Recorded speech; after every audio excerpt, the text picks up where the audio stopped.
Hi everyone. Welcome to the next edition of our CFO chats. So essentially, we are doing these fireside chats talking about the Dream AI agent for the CFO, and today it's my privilege to have John with us.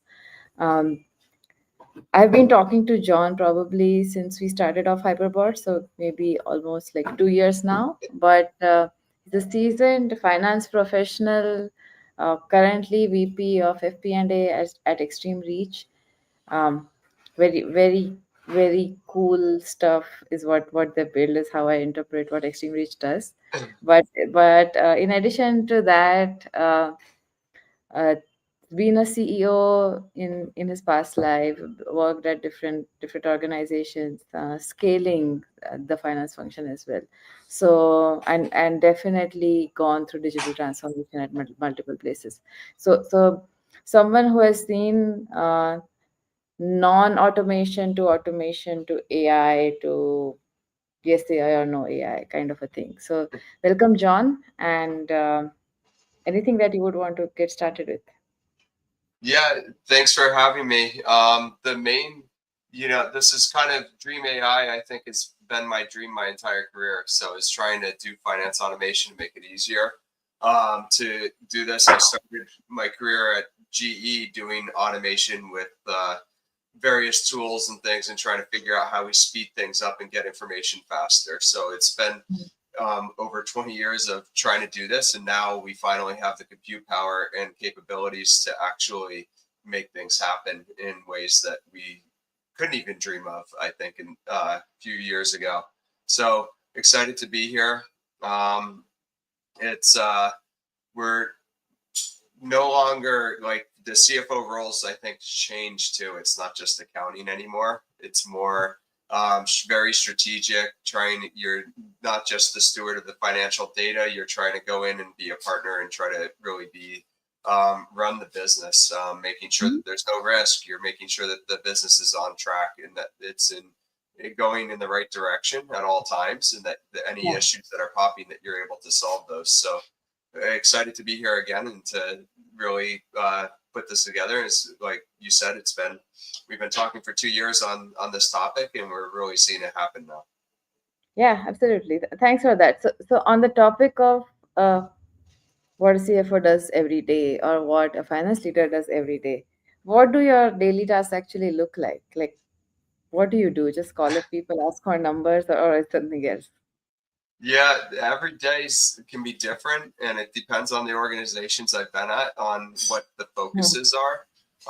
If you're in a high growth startup, your day might be a little bit different on what you're trying to do and get things and products out, a new product or your first product out the door in a startup, and that is making sure that you're on time and you have the funding to just pay the bills until you get the first dollar in the door versus the long-standing businesses that was or out at early in my career where they've been around for over 100 years. That is very that area of trying to make sure that you can keep not make sure that the business continues to be more and more profitable and that you're able to get the projects in line. It's Mhm. critical that you're able to do that, and that requires a little bit different on a daily basis than maybe when you're starting a business. So looking at your cash flow every day, looking at your dashboards, if you hopefully you have them already.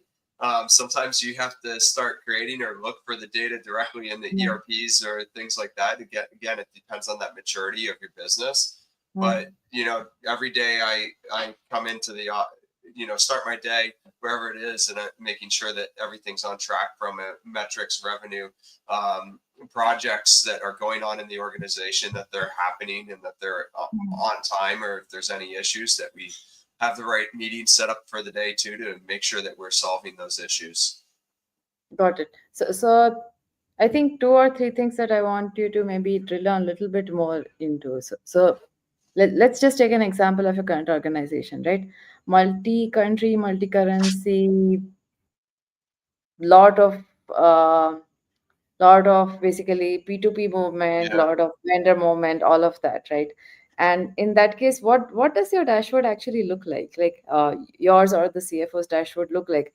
Do you uh, just look at everything from a bird eye view, or you are the one who kind of goes in and stares at the Yeah, numbers more closely, compares, with contrasts them? Yeah. yeah, with my role, I have to go a little bit deeper than Yeah. than just as a CFO in some of Mhm. the areas to really answer the questions. But Mhm. it's often starting the day is answering questions from the business Okay. or from the leadership or board or our owners, Hmm. and understanding where volumes are at, specifically we're a volume-based business, so that is critical. And then it's locations of those volumes and things. It's a challenge today too, because we are multi-currency across over 26 entities and things. So to get all that data and make sure it's accurate and reporting up into the systems, as some things trigger and go to our data warehouse and stuff, but it Hmm. happens,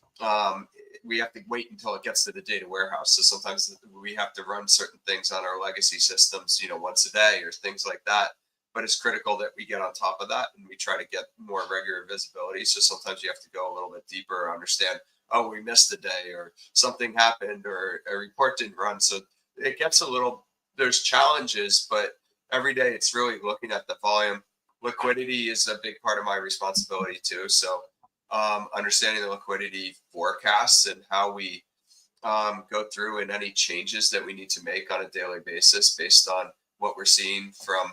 We have a payments business, so volume of payments is Hmm. obviously very critical for us to make sure that we're funding appropriately through either our balance sheet or other means. Got it. And you already talked about data and legacy systems, but what is the other kind of top pain point when it comes to this reviewing financial metrics and reports? Like, what is your biggest pain point apart from data? Our biggest pain point is really um, getting the data that is in our ERP financials. Is often you can only look at it once a month and 3 weeks after the month closes Hmm. almost before it's really right. So that's the biggest pain point, is looking at all the systems in like during the current month to actually see where you're landing to make decisions to understand that. So it's really that data integrity, making sure that it all rolls up properly and that you understand where the where where to get this information that Hmm. you're posting. Either it depends on what it is, right? So some things we can look at North America pretty easily. It's in our NetSuite Yeah. system, right? But if you want to look at our rest of the world, well, that's in 26 different SAP instances, right? So it depends on what you're looking for and the details and what you're actually seeing in the metrics. If you have to go deeper to understand it and those things, so that's the pain point, is that you don't have that live view really of the business today because of how broad we are and the many instances of different systems. And we have our own platform. We're in the advertising space, so for us, Hmm. it's our own platform is where the volume sits, and then some of that volume goes into NetSuite daily. Some of it Hmm. goes in monthly and stuff like that. Some of it's on subscription, so it's organized, make sure all that stuff's coded properly.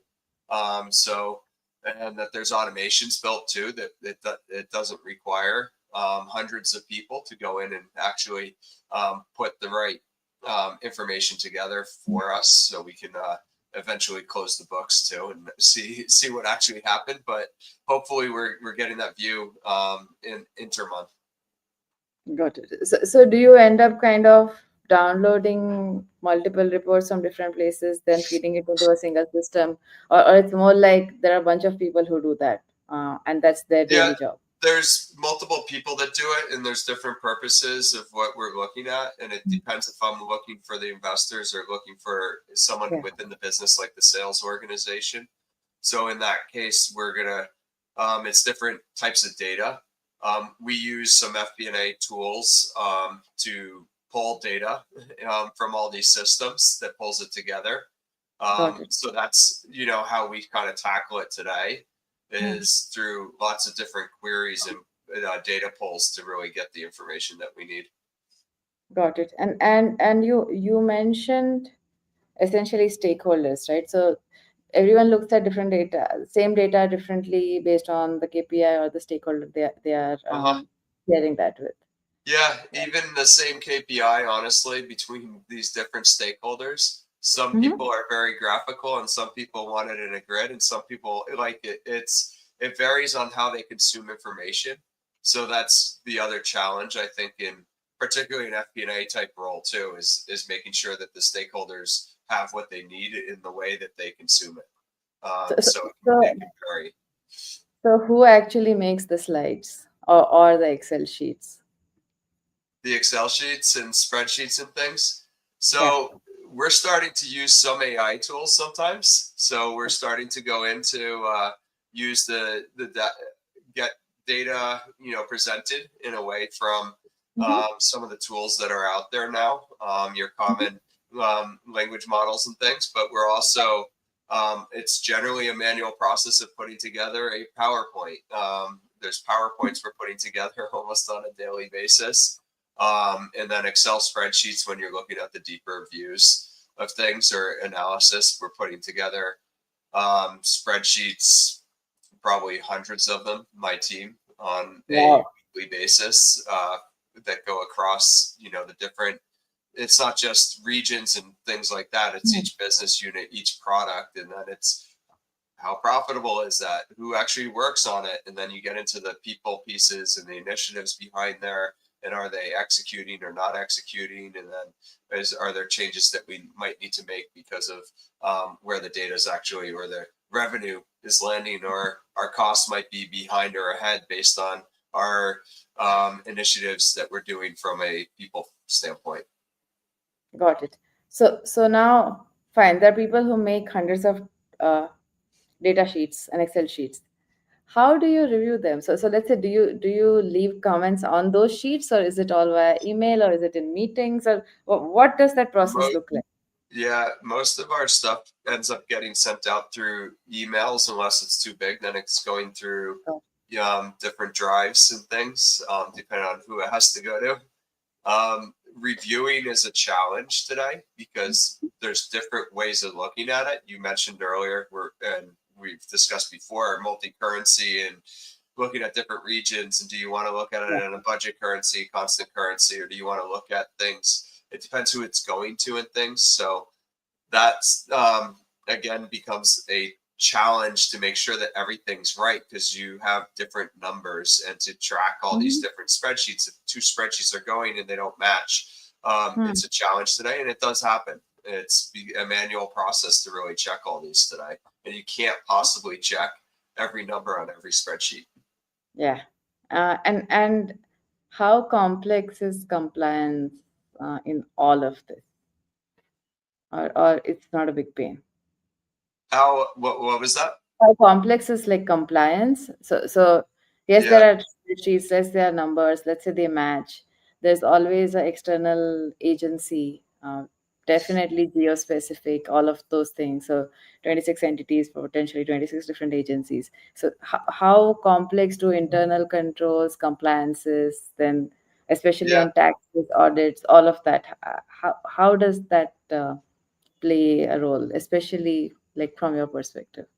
Yeah, they become stakeholders of what we're some of the information too, from a compliance and tax standpoint, and just making sure that Mhm. we have the right information that we're Mm. providing it. Just earlier, I had to give by country information for Yeah. specific requests, right? So it varies, and it's complex to do Mhm. because of there's different structures and things, particularly on the tax side, Mm. and restructurings and things that you can do. Mm. And then it's the compliance and making sure that you have the right oversight and that we have the right teams. For us, we have a pretty large finance team, tax team, and a compliance team. So that Mm. is, it's handled as generally through people today. Mm. And then we have our, typical controls and things on approval processes um, and going through our contracts and all that stuff on a regular basis. Got it.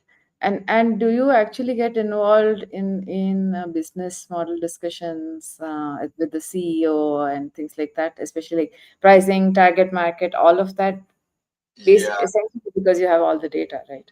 Yes, so we do that. That's a big part of what we're creating all the time is Okay. how do you put the slice and dice, or what's the business case if you either if you're moving a business around, or you want to look at a business differently, or what's the profitability, what are the direct costs versus what are the indirect costs, what are the shared like what's shared between all the business, what are corporate costs, like there's a lot of those discussions and things, and understanding how we can improve some of these products, or maybe how some of these products operate together, Hmm. and things like that. So there's a lot of discussions on strategy for that, and then it gets specific on the customer level to our marketer for us on how we go to market, and then how we actually price it. Is do we price it as a subscription with some transactional, with some caps and men's and things like that, to ensure that we're making an appropriate amount, but we're also, it's a win-win situation for both the customer and us. So that gets into the financial aspects of how you want to arrange a pricing negotiation and things with our customers. Got it. And do you actually go all the way into the sales and marketing function, or not really? Yeah, for us, it's definitely a lot of in the sales side. They're always Mhm. trying to figure out or understand, not just your new pipeline. For us, we've been around a long time, and we run almost every brand is our customer. So it's not, then it's how do you upsell or get them to use other pieces of your product, their complementary products and things. So Hmm. for us, it gets into that analysis of what they're using and not using, Hmm. things like that.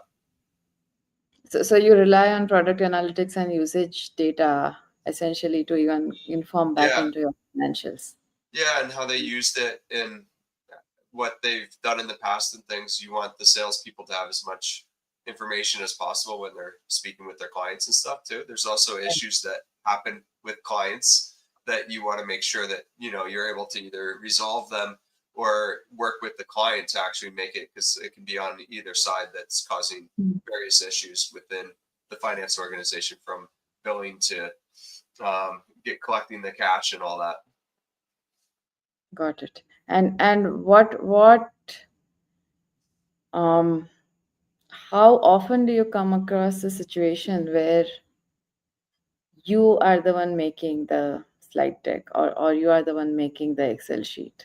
Maybe because it's a closed door report or whatever it is. Yeah, How often does that happen? yeah, I'm always having to make some. Our teams, we've been, our team's a decent size though, so it's not like, for us, we're relying on a lot of people, but there's always more spreadsheets, I think, that people are Hmm. asking for that we don't even get to today. Okay. I think that's another place that really AI comes in and does things that you may not be able to get to, but you can put a structured piece of data into an AI tool and get some information back, or a summary that it is good enough to go out. So that's kind of, some of the things we're doing too, is to get, how do you get all the requests and all the information? We're over 1,000 people in the organization, right? We have over a Yeah. thousand. So for us, it's how do you meet all those demands with is it, and then which group it has to meet those demands? Is it a data team? Is it FP&A? Is it the Hmm. accounting team? Because it's billing. Like, it depends where it goes in the organization, which is another challenge, because it could be an operations could answer the question. So there's a lot of different people that could answer it, and they'd all give you different Hmm. answers tonight too. So it's understanding who's, what the endpoint really is. Okay. And is there kind of maybe any specific kind of documents that you look at daily? Where do you store them right now?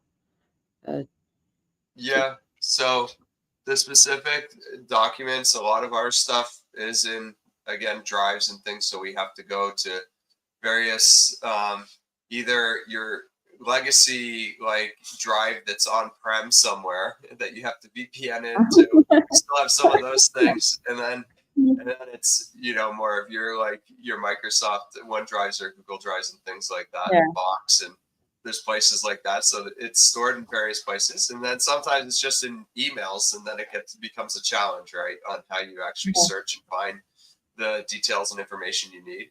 Or it's being requested, because often someone's asking about something in the past, and you have to go back to how it was done, or where the details actually reside. Hmm. Got it. And do you generate insights from these documents, like, or it's all the data team's job? So do it's No, is it? we Yeah. do, because it could be like, for Hmm. us, sometimes it's just like we see something in the data that doesn't make sense, or there's an anomaly, or we Hmm. don't think something should be allowed to happen, or something in our Hmm. contractually. And then it's like you actually have to get an insight and go to an actual contract and go to the legal Hmm. team and ask them to pull the contract Hmm. manually. Like, some of that information obviously could be a lot more readily available to everybody, or who needs to Hmm. have access, at least, that they're Hmm. able to ask the question and get the information without having to have a highly paid lawyer go in and look at a document. Got it. And what AI tools do you use right now to What do any AI of? tools? So Yeah. we are utilizing Hyperbots is one of them. So we are in the early phases of that. Hmm. We are also using your Copilot is enabled on us. We're using ChatGPT a little bit for code writing and things too, and cloud. Hmm. So those are the three main ones. A little bit of there's from a development standpoint, in our development teams, they're using others as well. But in finance, we're using mostly those. Okay. And what does your dream AI agent actually look like? So because you've talked about data being like a huge pain point, then you've talked about everything being everywhere and not getting everything ready. So wait, Yep. whatever, Excel sheets and all of that. Then you also talked about kind of representing the same data in different ways for stakeholders. Uh huh. Again, someone likes the graph, someone likes the table, someone likes whatever blue, and Yep. someone likes yellow kind of Someone a wants thing. a Word document, someone wants a PDF, and someone needs a PowerPoint. Yep. Yeah. Yeah. So like, does your dream AI agent solve this problem or solve something else? Or what does your dream AI agent actually look like? Yeah, my dream AI agent will do a lot of the legwork for some of the stuff that I typically go to the analyst to go Hmm. try to put something together, or do Hmm. some analysis or change with some guidance, and then you end up in iterations with a analyst. My Hmm. dream AI agent would do that, but then the presentation, I think, of data has always been a challenge in finance, because of those different ways that you need to present, and then Hmm. getting it from an Excel spreadsheet that's in a table, and lots of data, into a summarized version that's just a KPI, and how's it doing, and Hmm. is it good, bad, or do we not even know, like those types of things. The AI agents, what I'm finding, or like you put, if you still need to structure the data a little bit and get access, or give it access to Hmm. the right data, which is still a challenge today because of the amount of infrastructure that you would have to deploy it. And it also gets more challenging from an AI perspective if you give it too much information at once and stuff. So that's our challenges. But the dream AI agent would be able to go through and get through all that information and connect directly to our databases and give us information or anomalies in our data that we may not even have time to analyze or go figure out. And then the daily stuff and the things that we're doing to just pull things together every month to get together a whole financial pack in a 60 meg, Hmm. Excel document, plus you need to then put it in a PowerPoint and make sure that it all ties out and everything. Hmm. That, to me, it's the same every month for the most part, except the dates Hmm. change, and maybe there's a couple different ways you want to look at it, like Hmm. it, depending on if it's a beginning of the quarter or the middle of the quarter if you want quarter to date information or stuff like that. But if you could tell an AI agent what you want and it can come back and give you the PowerPoint, that's the dream, because we waste so much time just putting together information in a way that's consumable for these different stakeholders and make sense of the data and information too. Is it presented in the right way? Is it telling the right story, or is our story maybe we pulled the data wrong and we actually it's telling the wrong story in the end too. So someone has to review it, and sometimes this stuff is caught all the way at the investor level or something. They ask the right question and it's like, oh, we missed something, right? So if we could get past that and get ahead of it a lot better and quicker and not have to wait until and spend the cycles of just creating all these documents and reviewing to make sure everything ties, it would be ideal. And it's all derived from the same data sources, and at the end of the day we consolidate into one ERP, have all the data there, and it should tie to that information. But then there's different cuts and slices of that data, and those cuts and slices need to tie to the totality. Got it. Actually, let me ask you a kind of a counter question. So you said there's a lot of data you don't even have time to get to. How often is some of it not necessary? In the sense that if there is a bunch of data or insight that you don't have time to get to, anyway, you are not getting to it. Yeah. So is there even a need to look at it, or it's a good to have? Um, I think the question is what are you going to do with all this? And people used to talk about analysis by paralysis, like you just overdo it. Yeah. The problem is that you end up analyzing and going down the wrong paths sometimes too, and things. And the questions it raises: do you need this information? What would you do with it? And are you going to change the way you operate the business, and can it change it? And that's, I think, the key is, could you often, okay, something's down, but what if you knew why it was down? Why a customer was spending less or doing less advertising or buying less of something, or they had, and then you were able to get some information that you would have had to go and analyze their financial statements or records and news and all that stuff. Like, there's just not enough time to do that. But if you had that information, it could be extremely valuable, where maybe you should renegotiate a contract with the customer or a vendor, or maybe you should, maybe based on what you see or hear, or you see a trend, maybe you should double down, and maybe you should, you should partner, go into a deeper partnership with somebody, and it can really add value to the customer. And I don't think we're able to get there in all the customers. It's hard to see when you have thousands of customers whether, there's, you look at your top ones, but what if there's something happening in not your top, right? You can't look at every single one.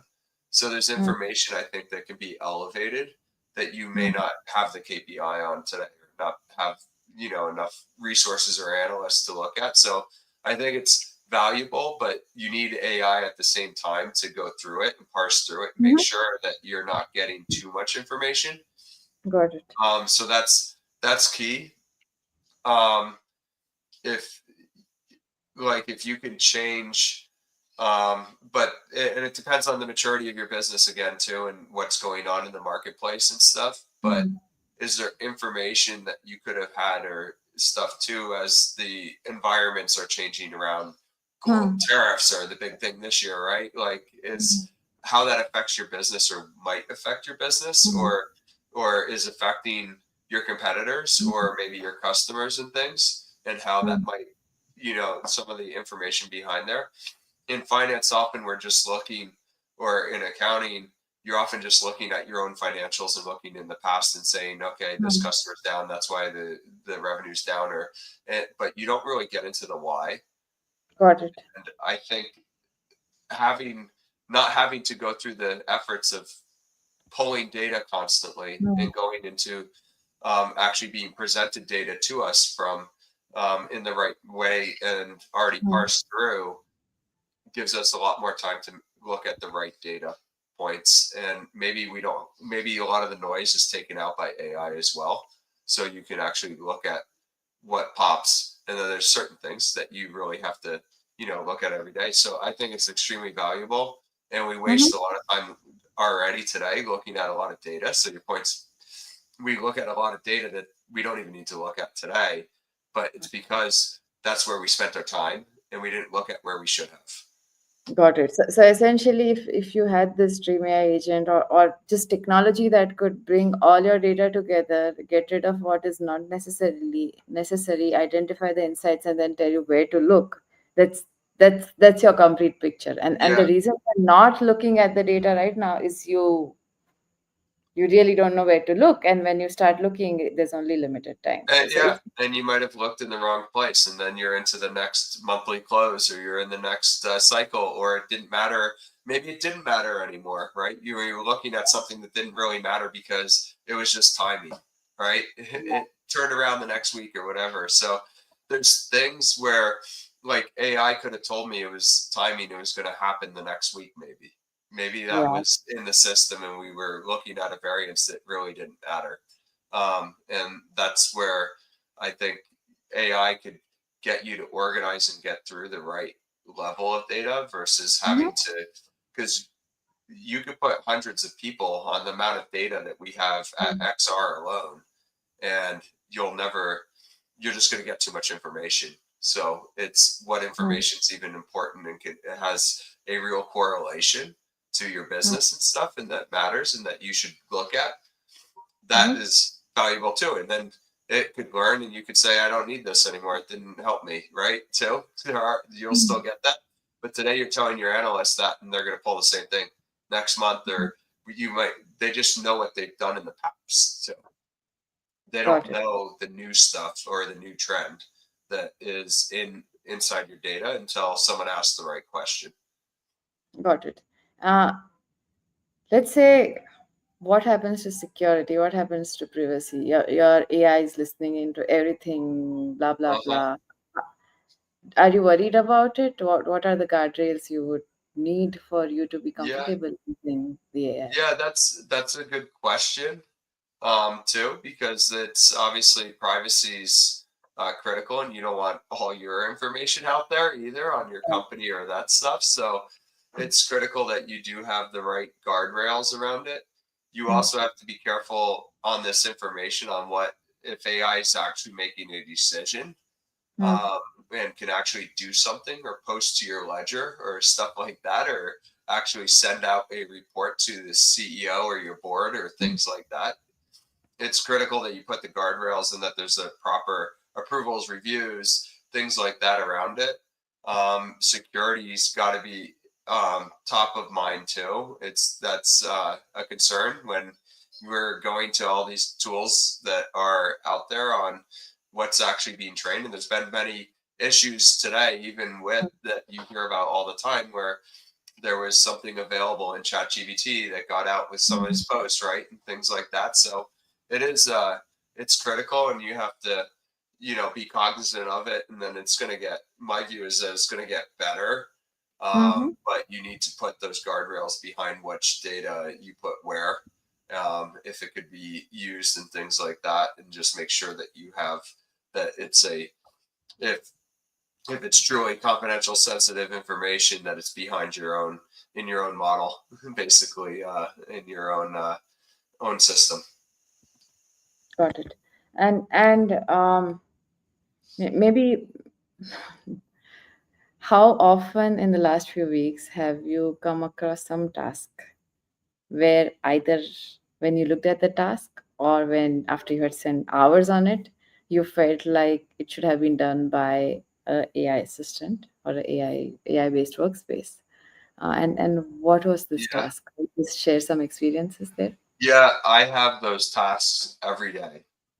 Honestly, it's every hour. I've done some this morning, where like just getting everything ready for our July close and changing the Hmm. date. on all the Oh yeah. Okay. files, right? Stuff like that. I don't know why I have to ask an analyst or I have to do it. I don't, or somebody.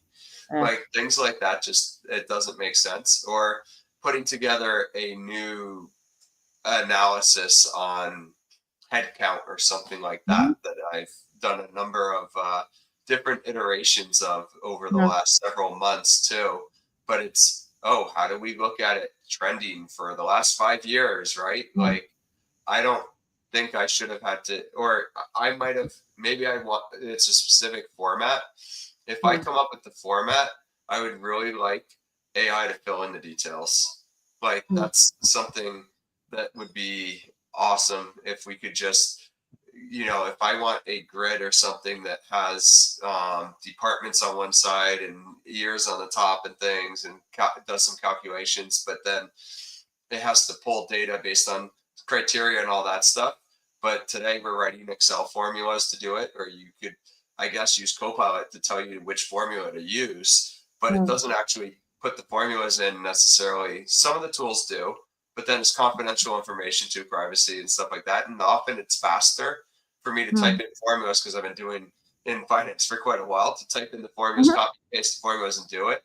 But I don't know why I can't have AI do it and get it right um, right away on a lot of these just quick analysis or quick um, formations. It's starting to get there when you put Yeah. data in an organized fashion and ask for very specific Yeah. things. It's a cloud or the different tools out there, but it's Yeah. still, it sometimes gives you incorrect information you don't even know, or it doesn't recognize that you're halfway through the year, so you don't have a full year of 2025 when you prompted it wrong, right? And you have to keep prompting and prompting and prompting to get them right, and you could have Yeah. just typed the formula in yourself. So Yeah. that's a few examples, but we're putting these together. Or if we're taking this stuff from a spreadsheet, anytime I do a PowerPoint, I don't think I should have to do a PowerPoint anymore. I I used to say you graduate from Excel and eventually you do PowerPoint in your career. Yeah. I think now you might be looking at the actual data or things like that, but you should be presented to by AI from a like presentation type visual and things. And it should come to you and then you should comment on it and things. And then it can come back with an iteration, which is how you work with your analysts today and things Mhm. too. Anyways. So I think we should have, a little bit maybe of both in reviews and things. That's my dream with AI coming and doing a lot of this stuff. I ask the question and it comes back with an analysis, just like you do with an analyst today. Yeah. All right. I think on that note, you pretty much laid down kind of a doable but still a very ambitious task for your AI agent. Yep. I'm hoping you build it quickly. But any final thoughts? Yeah. My dream is that the tasks get automated, and I've been on that. Like, what we really need to do is value add, right? It comes down Yeah. to value and which data and information you look at. So my thought is that we need to free up CFOs, their staff, and everybody can look at the intelligence that's coming out of AI versus having to come up with it on their own all the time. But if they're asking the questions, we should. Mm. It's not that you're not really asking. You would go to an analyst anyways to pull together data and give you the information. But Mm. if you could have AI do that stuff, it would really offload Mm. a lot of the work in just us reviewing um, data and information and present it in different ways through PowerPoint, Excel, or these different places. Um, and then we could just interact in a different way. And we could probably get more value even out of our staff and things too. That they would be armed with information that they may not have come up. They may even get trained faster and things like that. There's a lot of things that I think can happen that they may not need to learn the way they used to and Mm. stuff like that as well. So I think we're making huge progress, and I'm excited that what's happening in the marketplace right now.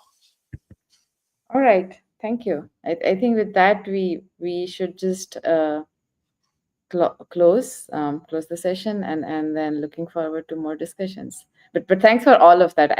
I loved listening to you talk about what it is to what your imagined AI looks like. So it's a very clear goal for me as a tech builder to get you that kind of AI soon. So yeah, thank you. Look forward to it. Bye. Yeah, bye.